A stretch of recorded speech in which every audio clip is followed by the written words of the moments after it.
चर्चा इस बात के लिए कि हमारे देश के प्रधानमंत्री नरेंद्र मोदी इनको अब कब चुनौती देने वाले हैं, कब उनको उन्हीं की भाषा में जवाब देने वाले हैं। किन की बात कर रहे हैं? ट्रंप की हम बात कर रहे हैं। हमें ट्रंप के सामने अब बस कहना होगा, हमें कहना होगा रुक जा भाई, बहुत हो गया, तुम जो चले जा रहे हो इसे रोकना होगा। ऐसा क्या चला जा रहा है ये जिसको हमें रोकने की अर्जेंट आवश्यकता आ पड़ी है। आज हम अपने बिल्कुल वैसे ही जैसे हनुमान जी को कभी जामवंत ने याद दिलाया था कि हनुमान जी आपके पास अपार शक्ति हैं, बिल्कुल उसी तरह से आज हम और आप बैठ करके इस विषय को दोहराएंगे कि हमारे पास क्या कुछ है और हमें इस आदमी को रोकना होगा। क्यों रोकना होगा, कैसे रोकना होगा, सारी बातें आपको सीक्वेंस में लेकर बताता हूं। ध्यान से चर्चा करते हैं, आइए मिलकर शुरू करते हैं। साथियों, यह प्राणी जब से शपथ लिया, शुरुआत किया इस बात से कि ब्रिक्स कंट्री हमारे खिलाफ डी डॉलराइजेशन की सोचते हैं। वो चाहते हैं कि दुनिया से डॉलर हटे और ब्रिक्स की कोई करेंसी बने। अगर ऐसा होगा तो मैं इन पर 100% टैरिफ लाद दूंगा। भारत निकल के आया, भारत ने कहा सर हम ऐसा कुछ प्लान नहीं कर रहे हैं। प्रधानमंत्री के सामने बैठ करके बोल देता है कि आप सबसे ज्यादा टैरिफ लगाते हैं और मैं आप पर रेसिप्रोकल टैरिफ लगाऊंगा। तो इसका मतलब ये झूठ बोले जा रहा है, लेकिन फिर भी हम इसके सामने शांत ही हैं। भारत कहेगा ठीक है, कोई बात नहीं, बोल रहा है बोलने दो। लेकिन इस व्यक्ति को रोकना होगा। क्यों रोकना होगा? उसके क्रोनोलॉजी को हम इससे आगे बढ़ाकर पहुंचते हैं। हम तो अभी तक इसी से दुखी थे क्योंकि ये हर दिन कुछ ना कुछ करा चला आ रहा है। भारत को एक्सपोज करके, यानी कि तुम ये दिखा रहे हो कि मैंने एक्सपोज किया, मतलब यार तुम तो हद ही किए जा रहे हो। तो आज मेरे प्यारे साथी, आपको भी हम बताएंगे कि तुमने पहले देखो, एक नेचुरल क्वेश्चन आपके और मेरे दिमाग में जब से ये घटनाएं शुरू हुई हैं आना चाहिए था और वो आया। और आज मैं आपको उस सेशन में लेकर चल रहा हूं जहां हम इस विषय पर चर्चा करेंगे कि अल्टीमेटली अमेरिका इतना बेवकूफ क्यों था। क्या ट्रंप ही अमेरिका के सबसे बुद्धिजीवी राष्ट्रपति पैदा हुए हैं? और अगर ऐसा है तो या तो पहले वाले बेवकूफ थे या ये बेवकूफ है। इन दोनों को ही समझना होगा। इन भाई साहब ने इस बारे में वीडियो डाल दिया। प्रधानमंत्री जी के बयान की अपेक्षा सब लोग किए ही जा रहे हैं कि आप कुछ आएंगे और इसको रोकेंगे कि नहीं साहब आप गलत बयानबाजी कर रहे हैं, रुकिए, आपके तथ्य गलत हैं, लेकिन ठीक है चले जा रहा है। अब साहब इन्होंने एक कदम और आगे बढ़ा दिया है। मैंने कल जिसका जिक्र किया था अपने सेशन में, मैंने कहा था कि यह बात केवल यहीं तक नहीं रुकेगी, यह आगे भी जाएगी। मैंने कल के सेशन में कहा था यह भारत के रशिया संबंधों पर भी आने वाले समय में टिप्पणी करेगा। आज अगर हम नहीं रोके तो यह आगे कूदेगा, और कूद पड़ा। यह नहीं, इसका एक मंत्री, आज इसके एक मंत्री ने भारत के इंडिया टुडे ग्रुप के साथ वार्ता करते हुए कहा कि भारत और अमेरिका के बीच अगर अच्छे रिश्ते हों तो उन रिश्तों के लिए आवश्यकता है कि भारत रूस से वेपन खरीदना बंद करे। वाह, रूस से वेपन खरीदना बंद करे, इनके साथ ट्रेड और बढ़ाए, इनके साथ रिश्तों में आगे बढ़ाए। मुझे एक बात बताओ, तुम्हें टैरिफ ज्यादा नहीं चाहिए, तुम्हें हमारे रिश्ते रूस के साथ नहीं चाहिए, भाई तुम कहां जाके रुकोगे? तो भैया इस आदमी को रोको, क्योंकि इसके डिमांड नहीं खत्म हो रही। पहले ये टैरिफ पर बात शुरू किया, डी डॉलराइजेशन पर शुरू किया, अब आते आते ये रशिया पर आ गया है। आइए आपको बताते हैं कि हम क्या करने वाले हैं। तो भाई हम डरने वाले नहीं हैं, हम भारत हैं, हम वो भारत हैं जिसने 1998 में अमेरिका के सैंक्शंस को भी झेला है। हम पूरी तरह से अमेरिका से कट कर रहे हैं। हम वो हैं जो अमेरिका पाकिस्तान के साथ खड़ा हो गया था, तब भी 1971 का युद्ध लड़कर खड़े हैं। हमें सीखना होगा इनसे, जिन्होंने कहा अगर आपको आना ही है तो आइए, दो दो हाथ कर ही लेते हैं। हमें बोलना होगा, हमें अपनी बात रखनी होगी, और इसकी शुरुआत कहां से होगी, ये सारी बातें आज के सेशन में शुरू से शुरू करते हैं। आंसर एक लाइन में इतना है कि आपने भारत को अपनी तरफ करने के लिए, क्योंकि इंडो पैसिफिक क्षेत्र में आपको समझ में आ गया था कि पाकिस्तान लुढ़क गया है, पाकिस्तान आपके हाथ से निकलकर चाइना की गोदी में चला गया है, और आपको चिंता चाइना से होने लगी। 1991 के बाद जो चाइना ने रफ्तार पकड़ी, आपको लगा कि पूरा एशिया आपके हाथ से छिन जाएगा, आपको इंडो पैसिफिक में कोई दोस्त नहीं मिलेगा। हमारे आसपास के देशों में आपके पास परमाणु शक्ति संपन्न अगर कोई राष्ट्र था तो वो भारत ही था जो आपके साथ रहकर आपको एशिया में पावरफुल कंट्री बना सके, आपकी बातों को इंप्लीमेंट करा सके। और सर बात मुनाफे की है, अगर आप भारत को कमाने नहीं देते तो भारत आपकी सुनता क्यों? आपकी वजह से भारत को बेनिफिट नहीं होता तो आप कौन और मैं कौन? हमारे और आपके रिलेशंस धीरे धीरे मजबूत हुए और ये ट्रेड का जो मामला है ना, ये आपने हमें कमाने दिया और आप मूर्ख बनकर बैठे रहे। एक दिन में नहीं हुआ, आपको पता था कि इन्हें पहले मोटिवेशन दो ताकि ये अमेरिका के प्रति माहौल को सही रखेंगे। हम तो वो थे जो आपको देखते ही गरियाते थे, हम तो वो थे जो अमेरिका को एकदम फूटी आंख पसंद नहीं करते थे। हम ये मानते थे कि ये तो पाकिस्तान का फेवर करने वाला देश है। हम आपके साथ इसलिए आए क्योंकि आपने हमें मुनाफे दिए, आपने अपने आप को बड़े दिल का दिखाया, ये दिखाते हुए कि देखो मैं अब वो वाला अमेरिका नहीं हूं जो पहले हुआ करता था, जो किसी का सगा नहीं होता था। अब मैं आपका सगा हूं, आप मुझसे पैसे कमाओ और जो कमा लिया उसे मेरे सामने डिफेंस डील करके समर्पित कर दो। तो डिफेंस डील भी आपको हमारे ही दिमाग से खोज निकल कर आई कि इंडिया डेवलपिंग कंट्री है, हमने इतना इनको लूटा, उसके बावजूद दुनिया की 5वीं बड़ी इकोनॉमी बन चुका है। ऐसे में इनके पास में परचेजिंग पावर पैरिटी दुनिया की 3री सबसे बड़ी है। कल को अगर हमारे हाथ से यह बाजार निकल गया तो हमारे डिफेंस इक्विपमेंट खरीदेगा कौन? आपको तो दिख रहा था उभरता हुआ बाजार है, जाकर रूस से व्यापार कर रहा है। अब अगर यह रूस से व्यापार कर रहा है तो हमें इसको अपनी तरफ लाना पड़ेगा। लाने के लिए आपने यह दाना चला, तो आप यह मूर्ख बनना छोड़ें। डोनाल्ड ट्रंप, आपको पता हो कि आपने यह सारा खेला जो हमारे साथ खेला था वो जानबूझकर खेला था शुरुआत में अमेरिका ने। अब लेकिन आपको चूंकि अपनी राजनीति चमकानी है और आपको लगता है कि सारी दुनिया अस्त व्यस्त हो रखी है, तो हम आपसे डरना बंद कर देंगे। और जब डरना ही बंद कर देंगे, सैंक्शंस तो हम पहले भी गुजार चुके हैं, तो फिर आपके साथ हम किस व्यवहार में रहेंगे ट्रंप? देखो, आज हम अमेरिका की सुने क्यों? एक कॉमन सी बात सोचकर चलें।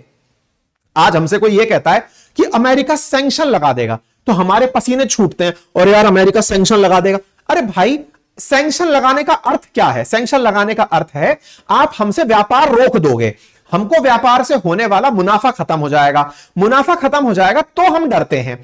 आपने पहले ही मुनाफा खत्म करने का सोच लिया।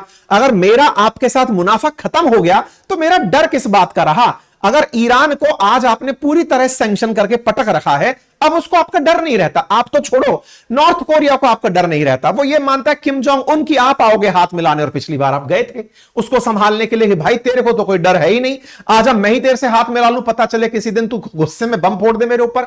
आपको यह समझना होगा और भारत को यह याद रखना होगा बार बार कि हमारे साथ में इनके, और ये ट्रंप वो आदमी है जो पिछली बार आया तो इसने पिछली बार भी हमारे साथ यह खेला किया कि जनरलाइज सिस्टम ऑफ प्रेफरेंस में से इंडिया को हटाओ। देखिए, जरूरत दोनों की है। आपको इंडो पैसिफिक क्षेत्र में चाइना को काउंटर करना था, शक्ति संतुलन आपको बनाना था। आप तो बढ़िया से पाकिस्तान के साथ थे ना, अभी भी संसद के अंदर थैंक यू तो आपने पाकिस्तान को ही बोला था, हमें थोड़ी बोला था। हम तो हिस्ट्री जानते हैं पूरी की तरह से आपकी, हम तो पुराने समय से सोवियत रूस के साथी हैं। हमारे और सोवियत रूस के जो संबंध थे वो तो सब जानते हैं ना।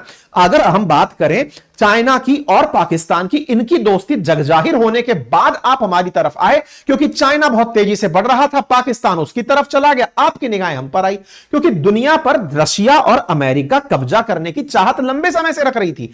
लड़ते ये दो ही थे, तब तक इंडो पाकिस्तान युद्ध भी चलता था। अचानक थर्ड प्लेयर ये जो पांडा निकलकर आया चाइना, इसके आने के बाद आपकी समीकरण बिगड़ी। आपको लगा कि रोकने के लिए इंडिया ही हमारे पास एक सॉल्यूशन हो सकता है।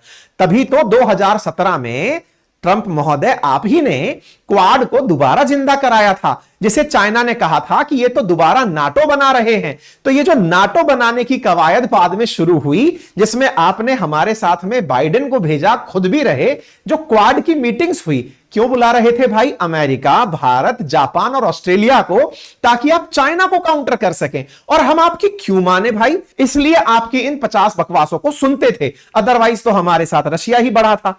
अच्छा, इस आदमी की गलती गड़बड़ क्या है ना, ये फेंके चला जा रहा है और इंडिया इसके मांझे को उलझता चला जा रहा है, लपेटता चला जा रहा है। हमें इसे रोकना होगा। अगर रोका नहीं गया तो ये एक साइकोलॉजिकल प्रेशर इन्वेस्टर्स के दिमाग में क्रिएट कर देगा, ट्रेडर्स के दिमाग में क्रिएट कर देगा, दुनिया के सामने भारत की इमेज को खराब कर देगा। इसे तो रोकना होगा कि ये जो टैरिफ बार बार चिल्लाता है और ऊपर से F-35 बेचने चला आता है कि मेरा F-35 ले लो। क्यों भाई, हम कैसे ले लें तुम्हारा F-35? रशिया ने हमारे साथ ऐसा कभी नहीं किया। रशिया के साथ भारत के जो संबंध रहे, हमने सस्ता तेल भी खरीदा, वो हमारे सुखोई, अपना सुखोई भी हमें ऑफर कर रहा है 5th जनरेशन। हम तुम्हारी किस बात पर माने और तुम कब के वफादार रहे? हम अपने पुराने मित्रों को ना साथ लें? हमें याद करने की जरूरत है अटल जी के उस काम को जिस समय उन्होंने परमाणु परीक्षण आंखों के नीचे कर दिया था। अमेरिका कहता रह गया कि तुम्हें मैं सैंक्शन से लाद दूंगा, लाद दो। तुमने सैंक्शन से लादा, हमारे परमाणु परीक्षण के बाद हमने बिल्कुल वही तरीका अपनाया कि कर लेंगे हम सारा संघर्ष। अरे भाई, रोकना पड़ेगा, गुलाम थोड़ी है हमारी को उसने खरीद थोड़ी लिया, या हमारी डेमोक्रेसी जो 140 करोड़ की है उसे ये लोग थोड़ी चलाएंगे यार। मतलब मोदी जी को भी हमको भी ये याद दिलाना पड़ेगा कि प्रभु आप ये समझे पहले कि इतने बड़े लोकतंत्र के नेता हैं, इतने जैसे लोगों को तो कितनों को चला के रखा हुआ है, ये समझने की आवश्यकता है। हम इससे डरेंगे, ये आकर के हमें डराएगा कि देखो हमको ये खोल कर दे दो, हमें ये दे दो। अरे साहब, इतने सारे राज्यों में आपकी सरकारें चल रही हैं, ना जाने कितने एलॉन मस्क और कितने ट्रंप आप लोगों ने हैंडल कर लिए हैं। हैंडल करना ही है आगे, अदरवाइज इसका तो वो अलादीन का सा चिराग घिसे जा रहा है और डिमांड बाहर निकाले जा रहा है। और डिमांड निकालते निकालते हमें अब ये सॉल्यूशन पर फोकस करने की जरूरत है। आज कनाडा वाले हमारे लिए रेफरेंस बन गए, उन्होंने कहा कैनेडियन फर्स्ट, पूरी तरह से इंडियन प्रोडक्ट हम भी बाय करने लग जाएंगे ना साहब। आज अगर हमें टेक्नोलॉजी के अंदर अमेरिका पर डिपेंडेंट रहना पड़ता है, तो सीखते हैं ना हम चाइना से कुछ, सीखते हैं हम रूस से कुछ। चाइना ने और रूस ने जब जब इस तरह के अमेरिका से कन्फ्लिक्ट हुए, उन्होंने तत्काल टेक्नोलॉजी का रिप्लेसमेंट दे दिया। माना कि मेरी यूट्यूब की कमाई बंद हो जाएगी, लेकिन भारत सरकार क्या पता दूसरा यूट्यूब का अल्टरनेटिव ला देगी। हो सकता है ना, हो सकता है चाइना की तरह ही, जैसे वहां पर आज व्हाट्सएप ना चल के वीवो चलता है, वहां के अपने ऐप चलते हैं, वहां अमेजन नहीं चलता है, उनके अपने अलीबाबा चलते हैं। इसी प्रकार से अमेरिका का मैकडी रूस में नहीं चलता है, उन्होंने अपना मैकडी बना दिया है। मतलब समझने की आवश्यकता यह है कि अमेरिका को अगर उसी की भाषा में, और सबसे बड़ी बात, हम कोई ख्याली पुलाव नहीं देख रहे। आज भारत के ही टेक्नोक्रेट्स हैं जो अमेरिका में जाकर गूगल में या फिर अमेजन में काम कर रहे हैं, माइक्रोसॉफ्ट में काम कर रहे हैं। एक बार सरकार सोच ले कि जा हम तक कर ले रहे हैं, अपने प्रोडक्ट बना ले गए, तो हम तो बहुत बड़े देश बन जाएंगे भाई। अवसर अक्सर आपदा में ही होते हैं, और हमें यह समझना होगा, अपने मित्रों से ही सीखना होगा। आपको डरने की क्या जरूरत है जी? आपको यह पता है कि यह आदमी इस समय सबके खिलाफ हो रखा है। ये यूरोपियन यूनियन के खिलाफ भी हो रखा है, ये रशिया के खिलाफ भी हो रखा है, ये चाइना के खिलाफ भी हो रखा है। क्योंकि पहले अमेरिका के पिछलग्गू इतने सारे देश हुआ करते थे कि वो अमेरिका के साथ साथ भौंवो भौंवो भौंवो करने लगते थे। आज स्थिति यह है कि अमेरिका आपके खिलाफ कोई एक्शन ले, उस बीच में ये भाई साहब आकर फिर कहेंगे अरे दोस्त आप चिंता ना करें, परमाणु सैंक्शन जब आपके ऊपर उस समय लगे थे 98 में, तब भी मैं ही खड़ा था, मैं फिर खड़ा हूं, भारत फिर से और मित्रता निभाएगा। ये हमारे सारे मित्र कोई नाकाबिल थोड़ी हैं, ये आकर फिर खड़े हो जाएंगे कि आओ साहब हम साथ चलते हैं मिलकर के। आज यूरोपियन यूनियन की खुद उर्सुला वॉन डेर इंडिया आती हैं, ट्रंप के प्रभाव से परेशान होकर के इंडिया वालों एफटीए कर लेते हैं, बढ़ते हैं, कुछ आगे बढ़ते हैं, व्यापार में हम लोग आपस में मिलकर करते हैं, तो दुनिया खुद अल्टरनेटिव सॉल्यूशन तलाशने की स्थिति में है। आज अमेरिका के इस ट्रंप के पिछले कार्यकाल के चलते हमने अपना इतना अच्छा मित्र ईरान वो खो दिया, क्योंकि यह ले आया काट साकी, इससे व्यापार करोगे सैंक्शन लगा देंगे। भारत को आवश्यकता है जवाब देने की, आवश्यकता है कि विश्व गुरु को अब खुद से खड़ा होना पड़ेगा, हमें अब हिम्मत करके इसका सामना करना पड़ेगा। अदरवाइज तो ये हमारे साथ तो पता नहीं कहां कहां ले जाके बार्गेनिंग करेगा। आज ये लोग भी तो जी रहे हैं ना अमेरिका की टक्कर में। अगर आज अमेरिका के सामने हम खड़े होते हैं तो ये सब हमारे साथ वापस से खड़े हो जाएंगे। ये रोकने की जरूरत है, ट्रंप को रोकना होगा। यह आदमी गलत गलत डेटा पेश कर देता है बार बार ला करके। आवश्यकता है कि ट्रंप को एक्सपोज किया जाए। मतलब ये तो उम्र के साथ में पागल होता जा रहा है, ये तो बाइडेन से भी ज्यादा पागल हो गया। अरे इंटरेस्टिंग बात यह है कि हमारी राजनीतिक दलों को अगर यह एक डर है कि ये हमारी सरकारें पलटा देंगे, तो वो डरने की जरूरत नहीं है भाई। इंडिया सबसे बड़ा लोकतंत्र है, यहां पे तो रातों रात पार्टियां बदल लेती हैं, राजनीतिक दल का खेला इधर से उधर हो जाता है। हमें देश प्रथम सोचना है, पार्टी प्रथम नहीं सोचना है। हमें सोचना है कि देश को कैसे इसके सामने, हमारा इतिहास रिवाइंड करके याद करना है कि भाई हम बहुत मजबूत लोग हैं। इसको तो हमने जाना कितनी बार हमने साइड में लगाया, हम उसके बावजूद भी दुनिया की 5वीं बड़ी इकोनॉमी है। सैंक्शन से कतई नहीं डरना है, याद करना है इतिहास को, ये हम नहीं डरते हैं, हमें याद करना है। और ऐसे में अगर हम लोग सही से स्टैंड लेना शुरू कर दिए तो यकीनन भारत इसका बेटर वे आउट निकाल लेगा, ऐसा मुझे लगता है। बाकी आप लोग इस विषय पर क्या सोचते हैं, अपनी राय जरूर रखें। तो कुल मिलाकर के बात इतनी है कि अभी एक राइट टाइम है, हमें बोलना होगा, और बोलने के लिए हमारे पास बढ़िया प्रबुद्ध तरीके से सरकारी सिस्टम उपलब्ध है, बढ़िया से हम अपनी बात को रखें। फिलहाल के लिए इतना ही। आपसे गुजारिश है साहब कि आप में से बहुत से लोग, हमारे साथी मित्र ऐसे हैं जिन्होंने चैनल सब्सक्राइब नहीं किया हुआ है। भविष्य में कोई जानकारी आती है तो हम आप तक तुरंत नहीं पहुंचा पाते। आप एक बार चैनल सब्सक्राइब कर लें, जिसका बटन साइड में दिया है, दबाने का कोई शुल्क नहीं है, लेकिन हम आप तक पहुंचने में सुगम हो जाते हैं, मोटिवेशन बढ़ता है काम करने का। आप अगर ऐसा करें तो बेहतर होगा। हां, अगर सब्सक्राइब किया हुआ है, वीडियो को लाइक कर दें, साथियों से साझा कर दें, ताकि हमारी ज्यादा से ज्यादा जानकारी सब तक पहुंचे।